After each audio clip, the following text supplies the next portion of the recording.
سلام و عرض ادب. امروز آموزش طرز تهیه باسلوق داریم. ابتدا نشاسته گل رو توی ظرفی میریزیم، 1 لیوان و نصفی آب روش ریخته و خوب هم میزنیم تا نشاسته به خوبی تو آب حل بشه. ما رو سابسکرایب کنید، لایک کنید و زنگوله رو بزنید. بریم برای ادامه ویدیو. نشاسته که خوب حل شد اونو از علق صاف میکنیم. یه بسته کامل ژله رو به نشاسته اضافه میکنیم. من از ژله انار استفاده کردم و یکم هم میزنیم که با هم مخلوط بشه. نصف لیوان شکر رو به ژله و نشاسته اضافه میکنیم و به خوبی هم میزنیم که خوب مخلوط بشن. زیر گاز رو روشن میکنیم با حرارت ملایم و مرتب باید هم بزنیم که ته نگیره و نسوزه.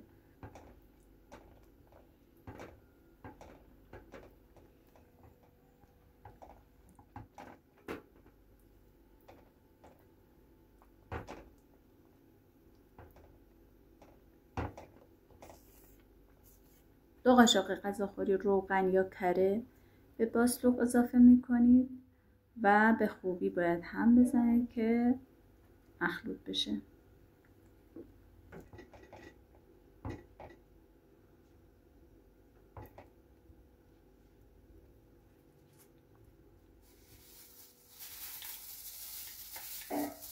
قالبی که مد نظرتونه رو میتونید کفش رو با نایلون فریزر یا سیلیکون بپوشونید کفش رو و روی نایلون هم چرب کنید که راحت تر باسلوق ازش جدا بشه.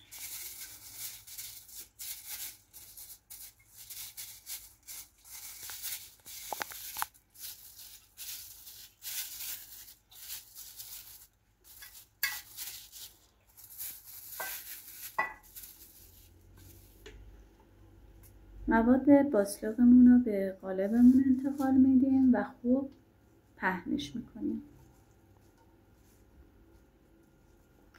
عزیزان همراه، ما برای این ویدیو زحمت میکشیم، ضبط ویدیو، ادیت ویدیو، و برای اینکه خستگی از تنمون در بره ما رو سابسکرایب کنید، لایک کنید و زنگوله رو هم حتما بزنید که ویدیوهای بعدی ما هم بهتون نشون داده بشه.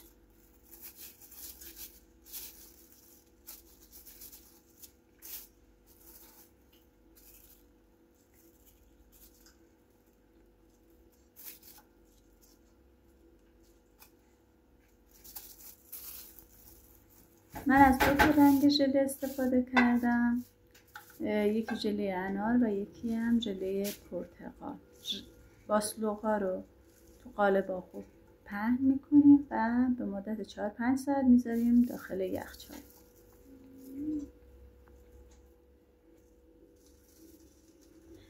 کف یه سینی یا چوب کار پودر نارگیل یا پودر نشاسته یا میتونید از آردم استفاده بکنید بپاشید و باسلوق رو روش بذارید و از قالب در بیارید. نگاه کنید به راحتی جدا شد از قالب. بهتره که از تخته کار استفاده کنید چون سینیتون موقع برش خش میفته. به دلخواه میتونید برش بدید.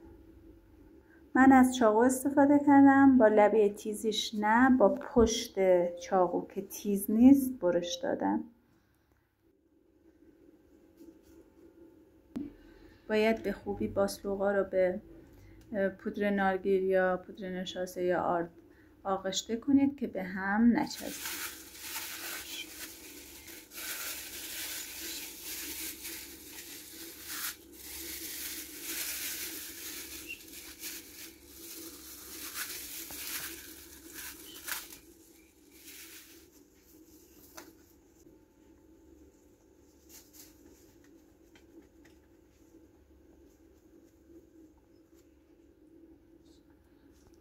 هم میتونید مثل من دونه دونه به آرد آغشته کنید یا نشاسته یا پودر وانیل، هم میتونید بپاشین روش و همه رو با هم قاطی کنید. مشکلی پیش نمیاد.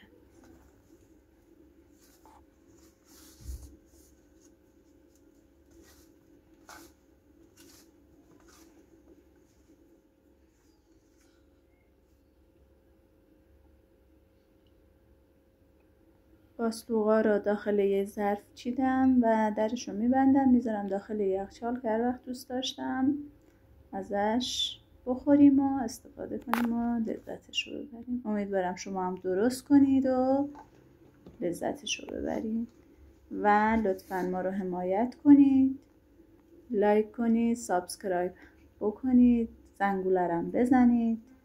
ممنون از شما. خدا